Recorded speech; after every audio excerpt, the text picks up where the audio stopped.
Hello, ladies, gentlemen, and comrades in between.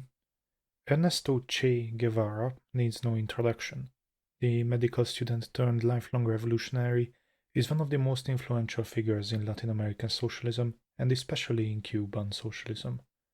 On a personal note, his biography, Che, A Revolutionary Life, written by John Lee Anderson, stands out to me as one of the books that have impacted me the strongest. Not in the sense that it changed my ideology in a major way, more by giving me hope. When I start to despair about the state of the country I live in, the movement I am working in, rereading the chapter on the early days of the Cuban Revolution, just after they landed from the fishing boat, lost most of their men and weapons, and were hunted by fascist militias in the jungles, reminds me that the left has won bigger victories from worse positions before.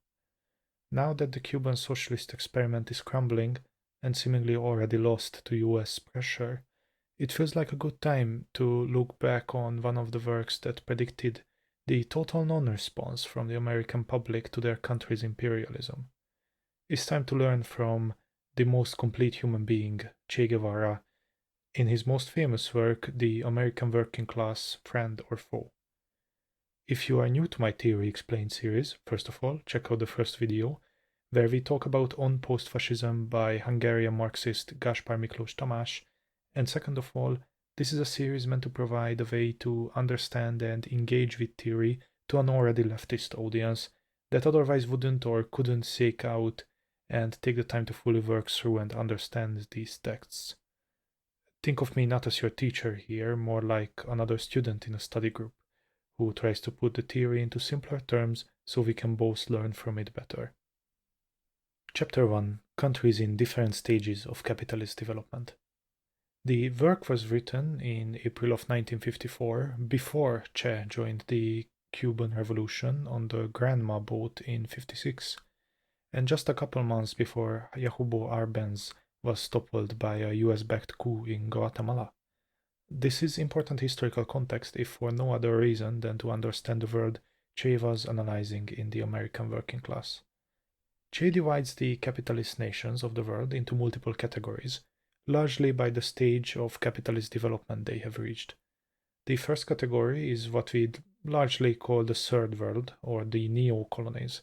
These are countries in Africa, Asia, and the Americas, where the primary aim of the landowning class is to keep the country as the perfect fertile market for Western capitalist empires.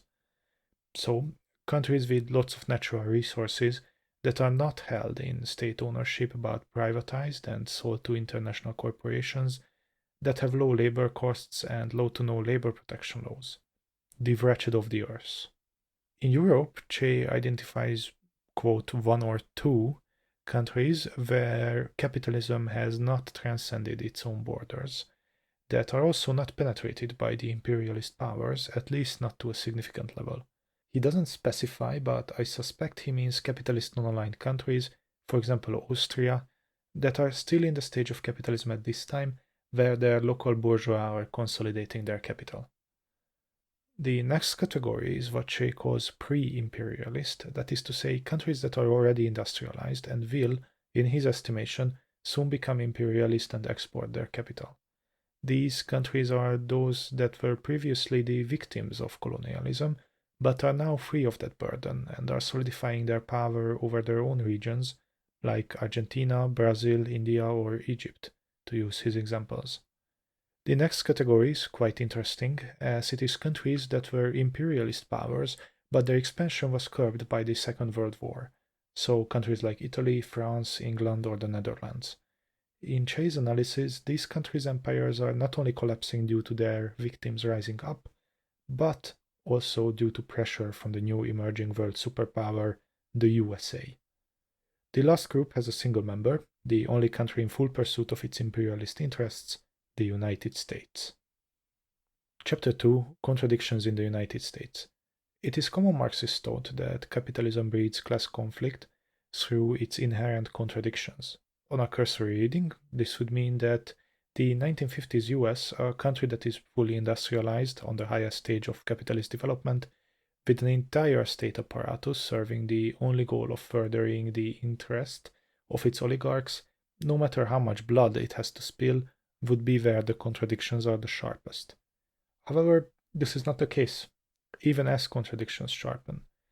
As Che observes, the victory of independence movements in Asia, quote, with precedents set by the magnificent victory of the Chinese people, unquote, slowly takes away sources of raw materials and cheap labor, which US citizens also feel in layoffs and increasing cost of living. This would be the same situation for any similar movement aimed at ending exploitation by the US in Latin America or Africa as well. Notably, as Che also alludes to, such movements don't even need to be explicitly socialist. Even the success of a social democratic system that aims to nationalize crucial resources to take them back from the rich American oligarchs would have a similar effect.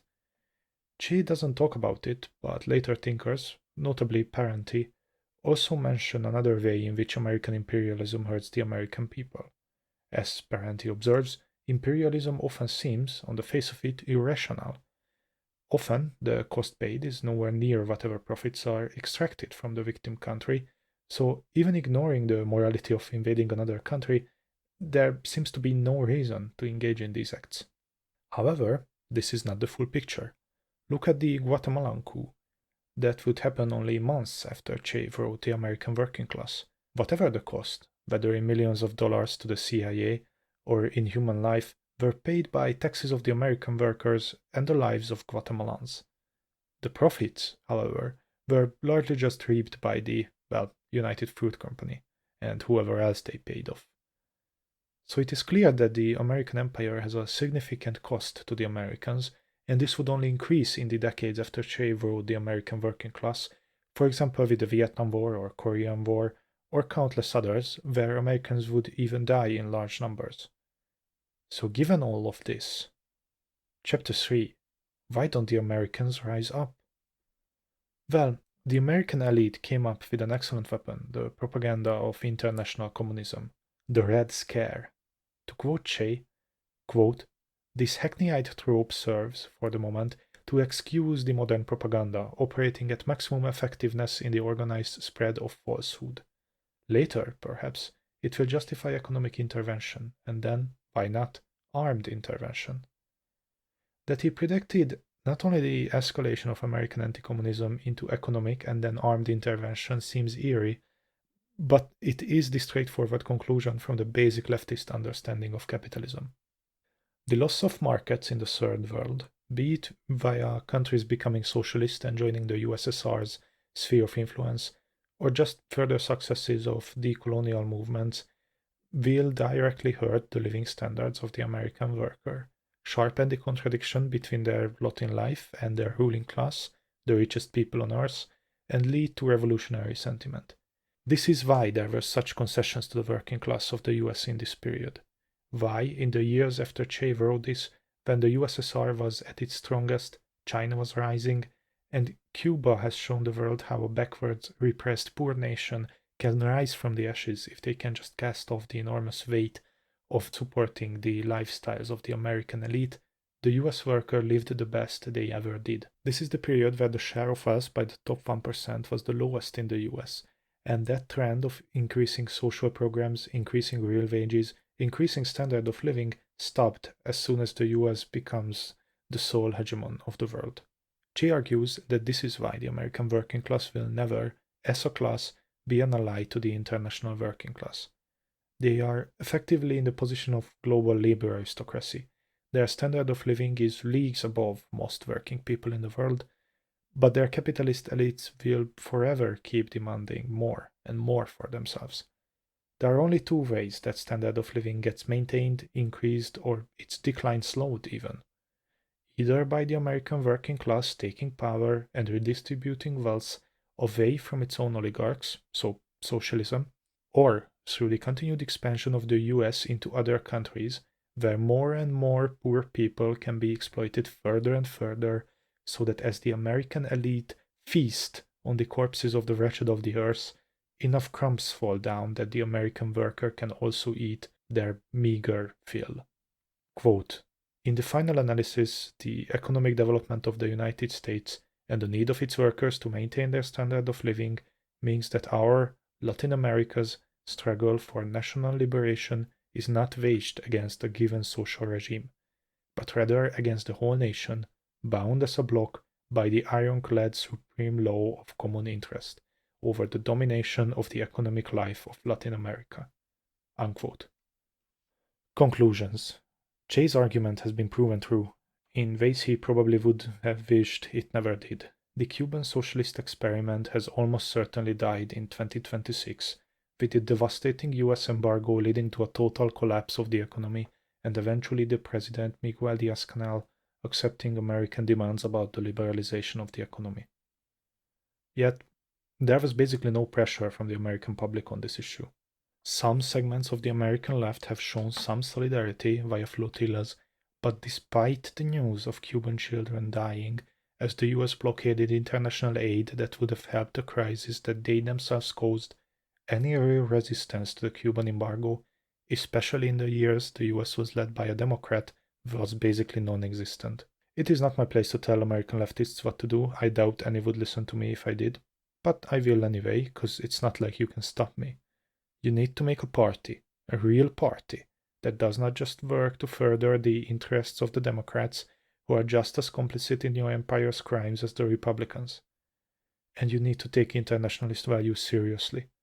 If your people continue to justify willingly becoming the foot soldiers of the worst currently existing imperialist state by, oh well, the murderer was poor and needed a job, and being a murderer pays better than working at McDonald's, you are part of the problem, not a part of the solution. Thank you for watching. If you like the video, like it and subscribe and that other YouTube stuff. You could also comment a soup recipe, or something else. If you have money to spare, use it to help Cubans, Palestinians, Iranians, or other victims of imperialism. Thank you for your time. See you next time.